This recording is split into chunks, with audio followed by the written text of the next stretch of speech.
porque otro podcast de entrevistas. La propuesta es la siguiente: convocar especialistas que nos ayuden a pensar eso que de forma algo abstracta llamamos el mundo. Este espacio fue pensado y creado desde la inconformidad. No quiero reafirmar tus prejuicios, y mucho menos los míos, porque claro que los tengo. No espero que estemos de acuerdo.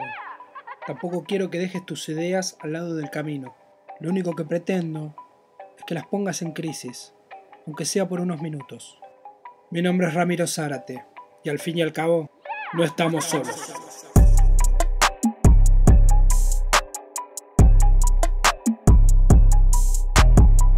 Temporada 1, episodio 6. La lucha por Nagorno-Karabaj. Entrevistamos al director del Centro Armenio, Barty Manukyan. Continúan las tensiones entre Armenia y Azerbaiyán luego de varios días de enfrentamiento armado en la frontera norte de ambas naciones, precisamente como parte de esta situación en la que se intensificó el pasado 12 de julio, el pasado domingo. El Ministerio de Defensa de Azerbaiyán informaba de un intento de las Fuerzas Armadas de Armenia de atacar las posiciones del ejército en la frontera de Tobuz con artillería. Desde el pasado domingo 12 de julio se viene registrando una tensa situación por el ataque de fuerzas armadas azerbaiyanas contra la provincia armenia de Tavush, ubicada en la frontera norte de ambos países. Si bien desde hace casi 30 años hay tensión en la región por el conflicto de Nagorno-Karabaj, esta vez el ataque ha sido directamente sobre el territorio armenio. En los últimos años de la Unión Soviética, la región de Nagorno-Karabaj se convirtió en una fuente de controversia entre Armenia y Azerbaiyán, culminando en un gran conflicto étnico y en la guerra que se desarrolló entre 1991 y 1994. El 10 de diciembre de 1991, durante esa misma guerra, aquel territorio se autoproclamó como república independiente a través de un referéndum. Hasta el día de hoy, no ha sido reconocida por ningún Estado soberano miembro de las Naciones Unidas. Por otra parte, Turquía declaró su apoyo al ataque de Azerbaiyán, país con el que lo une no solo su identidad turca, sino también su idioma, su pertenencia étnica y su religión, el Islam, al punto de que ambos países hablan de una nación, la turca, y dos estados, Turquía y Azerbaiyán. Recientemente, el secretario general de las Naciones Unidas, Antonio Guterres, había pedido la suspensión de las acciones bélicas en todos los conflictos del mundo con motivo de la pandemia que azota a la humanidad. Bueno, quizás los que vayan a escuchar esta entrevista no conozcan el conflicto entre Armenia y Azerbaiyán por Nagorno-Karabaj. ¿Podrías contarnos brevemente la génesis de ese conflicto? La génesis, en realidad, es el panturquismo. El panturquismo hoy de Turquía y al principio de todo esto del Imperio Otomano. Ajá. Armenia la ubicás geográficamente, no sé si quizás es muy elemental lo que voy a decir. Pero para nada, todo lo que sea explicación suma. Por si la gente necesita ubicarse geográficamente. Armenia actualmente limita con Turquía al oeste, al norte con Georgia, al este con Azerbaiyán y al sur con Irán. Ajá. Te lo digo así rápidamente, ¿no? Sí. Esquemáticamente. Es un estado cristiano, es el primer estado en aceptar el cristianismo como religión de estado. En el año 300, ¿verdad? 301, antes de Roma incluso, Ajá. Poquitos años antes que Roma.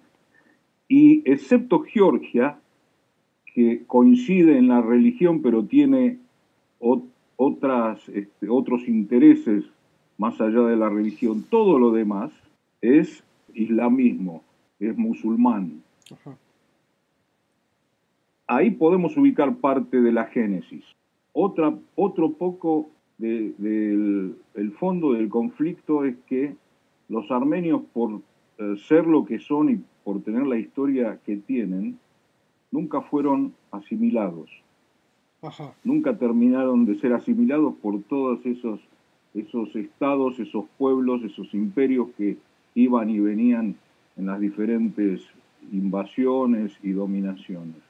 Imagínate que Armenia tiene, no sé si querés tomar los últimos 2000 años de historia que coinciden con el cristianismo prácticamente. Y antes, Heródoto, el padre de la historia, habla de los armenios.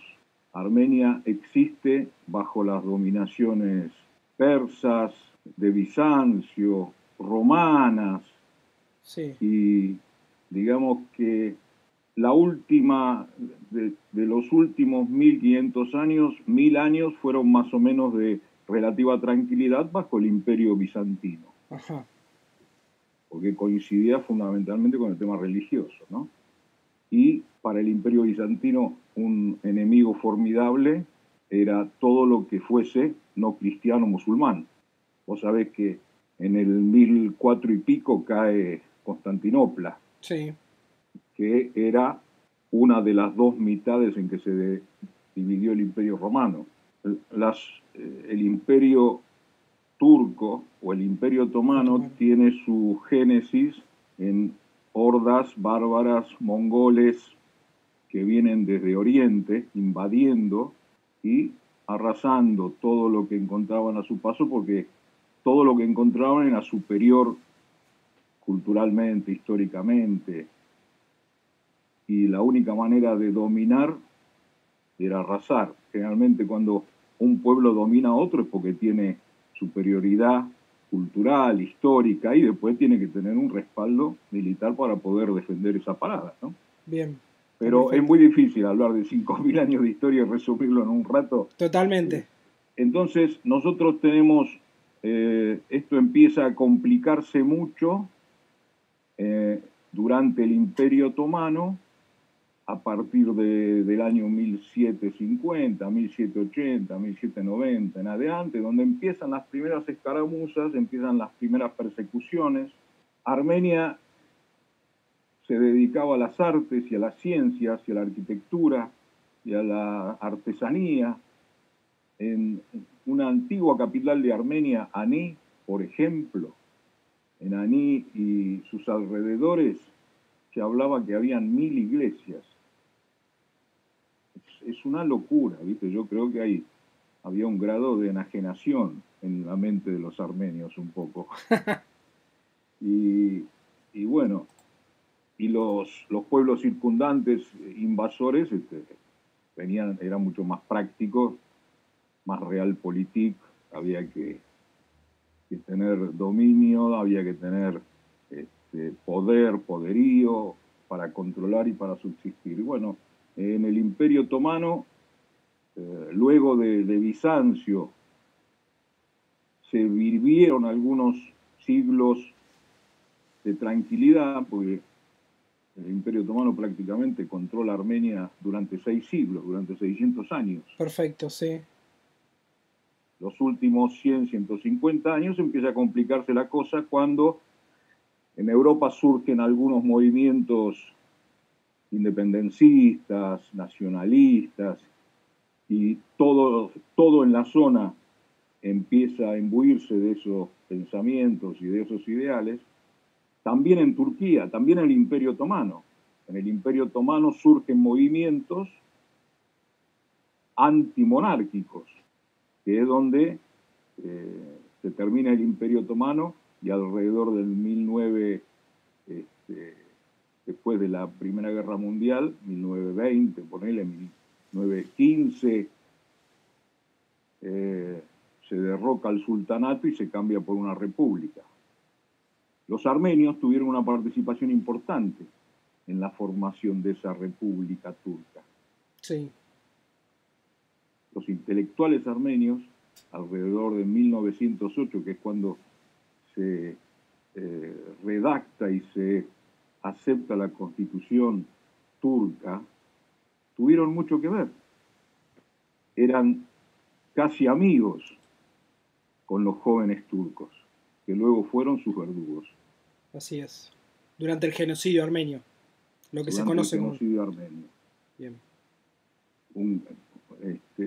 Los intelectuales armenios fueron los primeros en ser arrestados en una sola noche, el 24 de abril, por eso se toma el 24 de abril de 1915 como una fecha clave en todo este desarrollo, que es cuando, bajo órdenes muy precisas, el gobierno de la nueva formación de Turquía manda arrestar a 250 intelectuales en la capital de Turquía, en Estambul, y los pasa de huello, ¿no?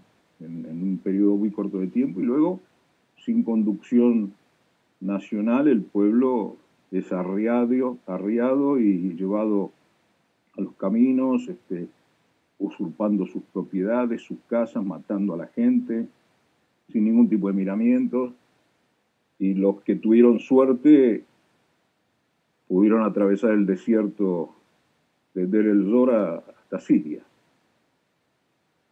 Todo esto hace que Azerbaiyán, que es prácticamente una nación turca, sí, y como consecuencia, ya estamos en los últimos años, como consecuencia cuando se desmembra la Unión Soviética, 1990 aproximadamente, ajá, y se van independizando todas las repúblicas. Distintas repúblicas, exactamente, que eran satélites dentro de la Unión Soviética, Armenia, Azerbaiyán, Georgia, todas las repúblicas se van independizando. Esta zona de Nagorno-Karabaj o de Artsaj, que históricamente estaba habitada por armenios desde hace 4.000, 5.000 años, sí, y que había sido integrada a Azerbaiyán por un capricho de Stalin en 1921, vos sabés que fue integrada, pero siempre con el título de autodeterminación. Era una región autónoma de Azerbaiyán.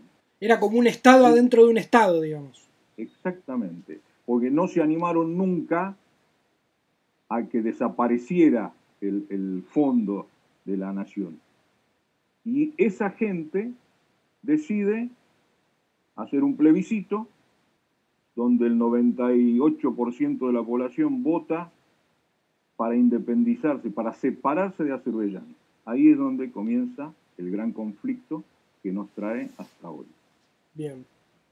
Es una región poblada por armenios desde hace 4 o 5 mil años, que decidió en un momento su separación de Azerbaiyán porque la constitución soviética lo permitía. Hicieron un plebiscito como marcaban las formas y los sistemas vigentes y decidieron separarse y se separaron. Con un parlamento, hoy tiene un parlamento propio, es una república. Es una república no reconocida. Ajá. Prácticamente por nadie, ni siquiera por Armenia, por un tema estratégico. ¿Y cuál sería la estrategia para no reconocerlo?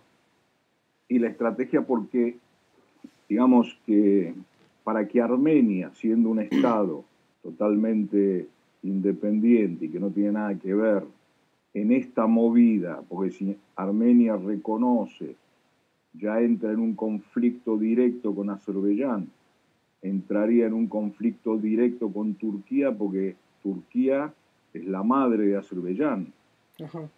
Desde todo punto de vista, económicamente, militarmente, desde el petróleo, el gas. Es una hermandad muy difícil de separar. Digamos que la principal riqueza de Azerbaiyán es su petróleo. Es su petróleo, son los gasoductos que permiten el paso de gas a Turquía y a otros aliados de la zona. Ajá. Y bueno, esto te da lo que hoy se está desarrollando, que es una guerra abierta, donde hace cosa de 15 días aproximadamente, y por segunda vez en los últimos pocos años, Azerbaiyán ataca directamente una región de Armenia. Porque los últimos ataques que hubieron no fueron en Artsaj, no fueron en el suroeste, sino que fueron, perdón, en el sureste, fueron directamente en Armenia, en la frontera norte de Armenia. En 1994 se firmó una tregua entre Azerbaiyán y Nagorno-Karabaj, o Artsaj, como dijiste vos, que es en idioma armenio. ¿Esa tregua se respetó, por lo menos por un tiempo? Esa tregua se respetó casi por 30 años, con escaramuzas, ¿viste? Muchas veces había acontecimientos fronterizos, pero no pasaban a mayores, siempre algún herido, algún que otro muerto. No pasaban a mayores, hablando así en general, porque para cada familia un muerto es un drama, ¿no? Una tragedia, sí. Pero sí, fueron 30 años donde incluso empezaron a participar organismos internacionales para que allí el conflicto no se complicara más. Por ejemplo, está actuando de manera muy comprometida el grupo de Minsk. Así es. El grupo Minsk es Francia,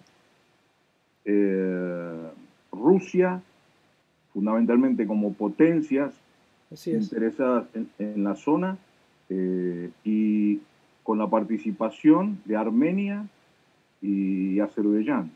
Así es. Es un grupo que se creó específicamente para darle una solución a este conflicto. Para darle una solución pacífica a este conflicto. Que se creó en 1991, si no estoy... Barty, ¿cuál es la actuación de este grupo de Minsk que se creó? Que también tiene un vicepresidente que, digamos, representa a los Estados Unidos como alguien externo, digamos, para tener una mirada externa. Sí, a la par de Rusia y de Francia. ¿Cómo ha sido, digamos, la actuación, o cómo pensás vos que ha sido la actuación de este grupo de Minsk desde que se formó hasta la fecha? A mi entender, ha sido buena.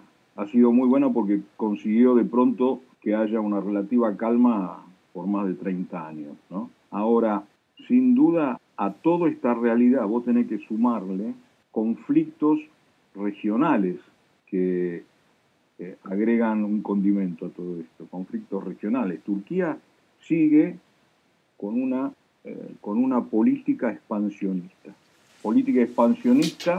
hacia el este. Vos fíjate que cuando surge el ISIS como movimiento y como califato, el primer apoyo y el más contundente era de Turquía, pero absolutamente comprobado está todo esto. Cuando Turquía vio que el mundo occidental y la zona estaba empezando a complicarse y a hacerla responsable a Turquía por este apoyo, Turquía empieza a combatir al ISIS. Una cosa increíble. Turquía avanza sobre Siria. Que está al este, por eso decís que avanza hacia el este. Exactamente. Avanza sobre Siria y se queda con un territorio. Arma una franja de 30 kilómetros de ancho bajo la excusa de asegurar sus fronteras y invade, así como en algún momento invadió Chipre, así como Turquía invadió Chipre, hoy invade Siria, se queda con territorio sirio, amenaza a Libia. O sea, Turquía necesita crear convulsión en la región para tener el apoyo de Estados Unidos, fundamentalmente, porque son socios de la OTAN, estados asociados en la OTAN y que se merecen protección y ayuda, y también por elevación le tira a Rusia. Rusia es una de las más interesadas en que esa frontera se mantenga pacífica, porque es la frontera más peligrosa que tiene, es la vieja frontera del Pacto de Varsovia contra la OTAN. Estamos hablando de la frontera entre Turquía y Armenia. Hoy, geopolíticamente, Rusia aparece como un apoyo muy importante de Armenia. Y que también haciendo contrapeso un poco en la zona, ¿no? Como al ser aliado de Rusia, es una potencia económica y militar importante. Por eso es que también no llega a escalar del todo, no hay casus belli, como se diría. Exactamente, exactamente. porque en definitiva esta conversación podrían terminar en Estados Unidos o Rusia. Claro. Si quisieran. Si vos te remitís a la historia, retrocedemos un poco. Sí. Alguna vez, alrededor del 1920, existió el Tratado de Sèvres. El Tratado de Sèvres le dio a Armenia, en detrimento de Turquía, el Tratado de Sèvres, el que laudó fue el presidente de Estados Unidos, Woodrow Wilson. Fue cuando finaliza la Primera Guerra Mundial. Le otorgó a Armenia, por derecho histórico y por reclamos y demás, 120.000 kilómetros cuadrados. Hoy Armenia tiene 30.000 kilómetros cuadrados. Luego las potencias, ese Tratado de Sèvres fue desoído, fue reemplazado. En un par de años se firmaron media docena de tratados casi, que se fueron superponiendo, borroneando. Sería muy extenso explicar todo esto. Pero al final de los 2 años, porque Armenia declara una independencia al igual que Azerbaiyán en 1918, luego de 2 años de independencia, y cuando comienza la era soviética, sí, con el derrocamiento también de los zares de Rusia, sí, y se conforma la Unión Soviética, Armenia termina con una superficie de 30.000 kilómetros cuadrados. En esa superficie original de los 120.000 kilómetros cuadrados es que estaba Nagorno-Karabaj. Nagorno-Karabaj está en esa superficie, sí, histórica, que dejaba fuera muchas regiones con armenios. Sí. Por ejemplo, mis abuelos, que eran nacidos en Adana, es una región, una provincia central prácticamente al sur de Turquía, también históricamente eran armenios de hace 3.000 años de historia. Pero actualmente está en la Turquía actual, digamos. Absolutamente Turquía actual. Está en la Turquía actual un estandarte de la nacionalidad armenia, el Monte Ararat. Claro. El Monte Ararat, donde, según dice la leyenda o la historia, paró el Arca de Noé. Así es. Está hoy en territorio turco, a 10 kilómetros de la frontera con Armenia. Con Armenia. Armenia amanece viendo el Monte Ararat, pero no está en su territorio. Vamos un poco a la actualidad, Barty. El 12 de julio pasado hubo una escalada de tensiones en este conflicto entre Armenia y Azerbaiyán luego de un ataque de las fuerzas azeríes. Es el gentilicio de Azerbaiyán. No lo conocía, me enteré recién ahora. ¿Vos decís que no se puede emparentar esta escalada con la cuestión de Nagorno-Karabaj? Sí, se emparenta. Sí. Pero geográficamente no tiene nada que ver una con otra. Porque se dan las fronteras geográficas de Azerbaiyán y Armenia. Nagorno-Karabaj o Artsaj está entre medio de Armenia y Azerbaiyán, al sur. ¿Está bien? Perfecto. El conflicto en Artsaj es en exterritorio, por capricho de Stalin, azerí, pero ocupado, viviendo armenios allí. Ajá. Esto es Artsaj. Lo que sucedió el 12 de junio es dentro de las fronteras de Armenia. Ajá. Atacaron Azerbaiyán, al norte atacó una población de Armenia directamente. Bien. Ataque que fue repelido, que tuvieron muchas víctimas ellos, algunas nosotros, 5 o 6 chicos del ejército armenio. Un general azerí. Un general, un comandante, varios soldados azeríes, a ellos les costó mucho más. Luego hicieron otro intento, varios días después, una semana después, sí, que también les costó muchas vidas.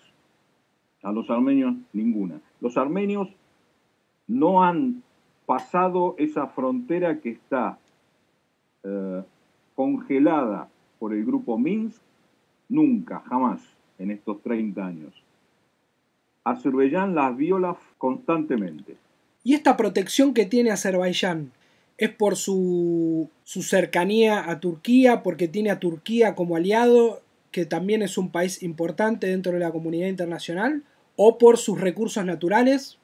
Un poco por todo, pero ojo que no es tan no condenada, ¿eh? Ajá, es La han condenado. condenado, la han condenado varios estados.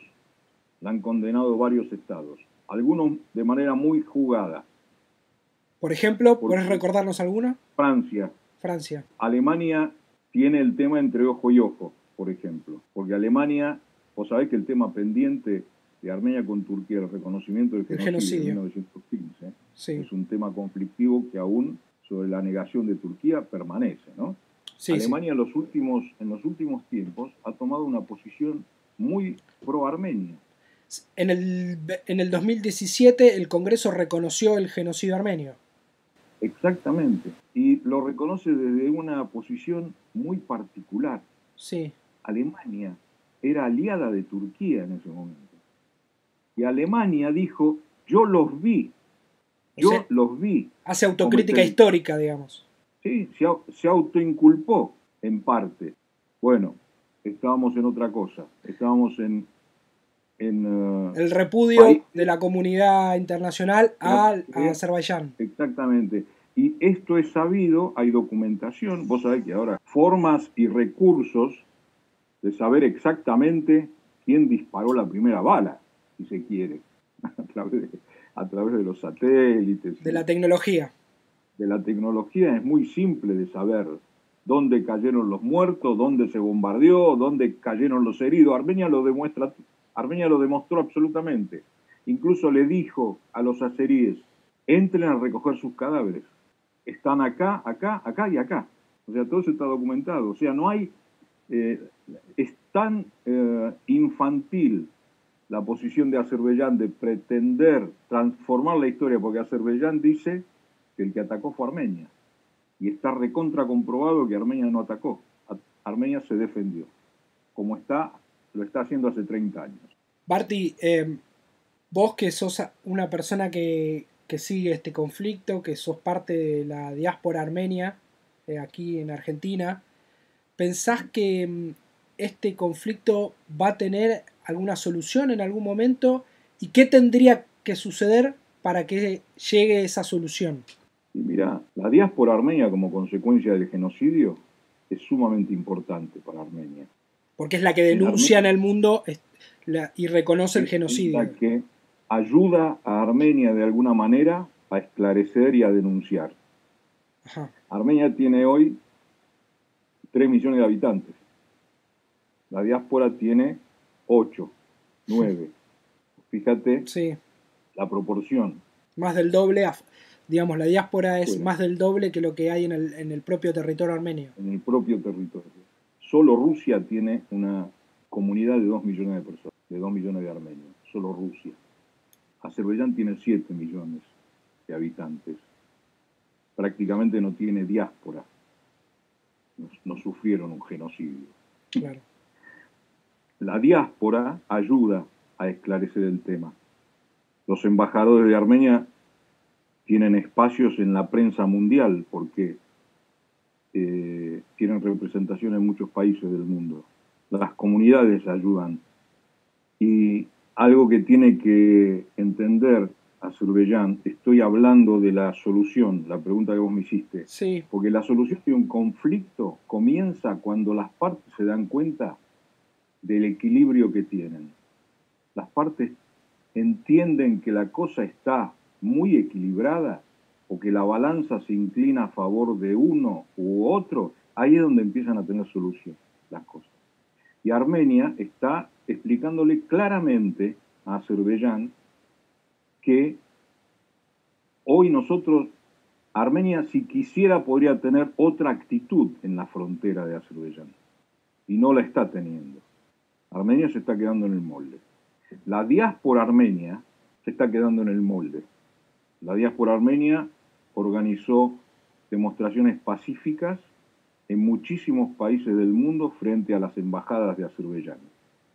En algunos países fueron atacados por los defensores de las embajadas, las guardias, ¿viste? La seguridad y demás. Así es. Sí, sí. Y entonces yo confío que se va a solucionar, así como confío que algún día Turquía va a reconocer el genocidio, porque no le queda más remedio. Muchos intelectuales, muchas voces importantes de Turquía han reconocido y han escrito, hay literatura escrita por ellos mismos reconociendo el genocidio. Orhan Pamuk, premio Nobel. Sí, un escritor reconocido. Turco. Sí. Habla del genocidio armenio. Y como él, muchísimos. Sarakolú, mucha gente que... Porque este conflicto también está emparentado con toda esta locura turca. En Turquía hoy no hay una democracia, hay una dictadura. En Azerbaiyán no hay una democracia, hay casi una monarquía. Hace 40 años que gobiernan la misma familia.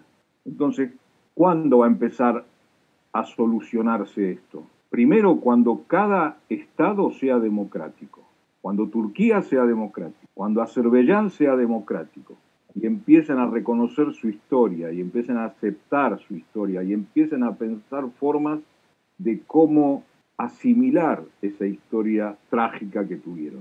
Cosa que no es fácil, ¿eh? Por supuesto. ¿Cómo convertís a un Kemal Atatürk de padre de la patria a casi un genocida? ¿Cómo pasás en la misma nación? ¿Y sabés cómo vas a pasar? Por la ambición de cada uno de estos gobernantes que son dictadores. Hoy Erdogan, por ejemplo, con la decisión de convertir Santa Sofía en mezquita. Sí. En mezquita, está borrando la historia de Kemal Atatürk, que era el padre de la patria. Porque Kemal Atatürk lo había convertido en un museo para disimular esa historia trágica y para congraciarse con Occidente y con la cristiandad. Lo había convertido en un museo. Este Erdogan va mucho más allá. Vos fijate el ultranacionalismo que estamos viendo. Sí. No, señores, esto no es un museo, esto es mi mezquita, esto es mi religión. Yo quiero que Turquía sea lo que era en el Imperio Otomano. Tiene que expandir sus fronteras. Esto es clarísimo, no se puede leer de otra forma. Entonces, cuando los estados, que son socios de estas locuras, empiecen a darse cuenta, muchachos, acá tenemos que parar porque vamos a ir todos al cadalso, es donde seguramente empiece a solucionarse todo esto. Y en el marco de estas acciones de Erdogan es que también Azerbaiyán se envalentona y lleva adelante estos ataques. Yo te diría que el obstáculo más grande que hoy tiene Turquía y que hoy tiene Azerbaiyán son los armenios.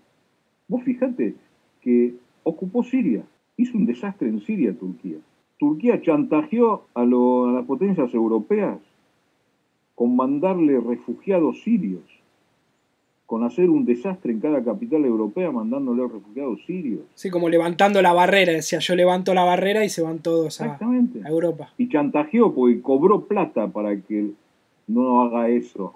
Claro. Por parte de los estados europeos, lo bancaron. Digamos que son muy burdas, ¿viste? Son políticas muy berretas que yo creo que en cualquier momento tiene que cambiar.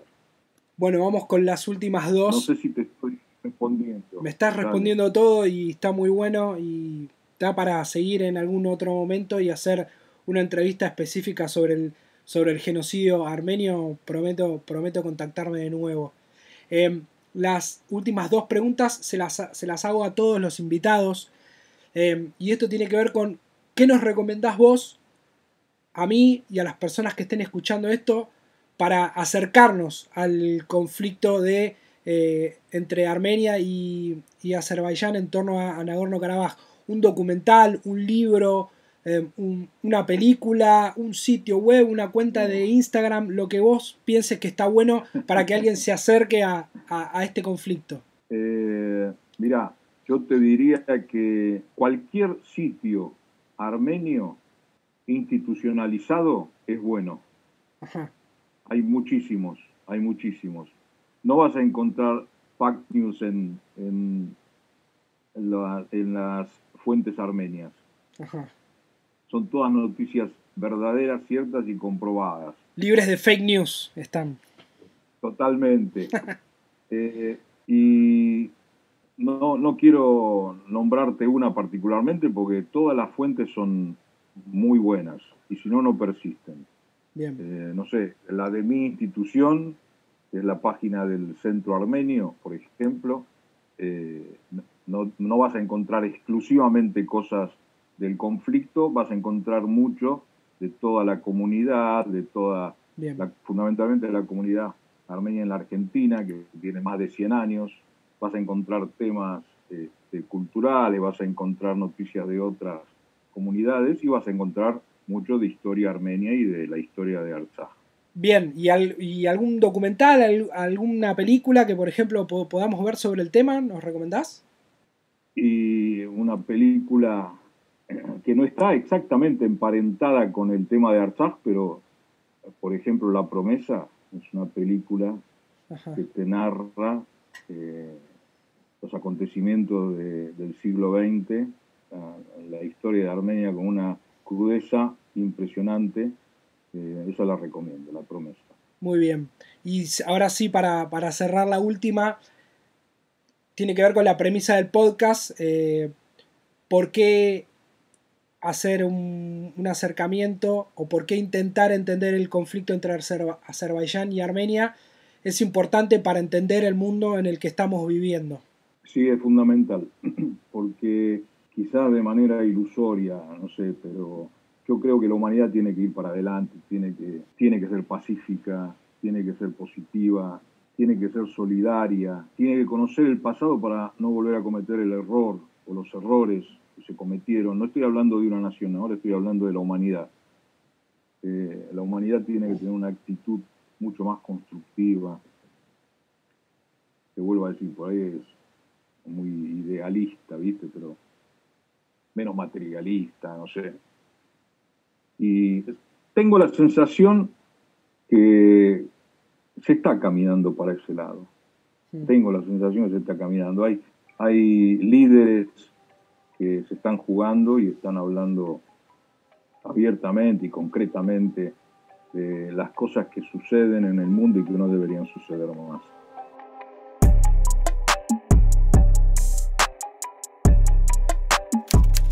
Escuchanos en Spotify, Google Podcast y Apple Podcast. Ahora también en YouTube. Seguinos en nuestras redes: Facebook, Twitter e Instagram. Buenos Aires, Argentina.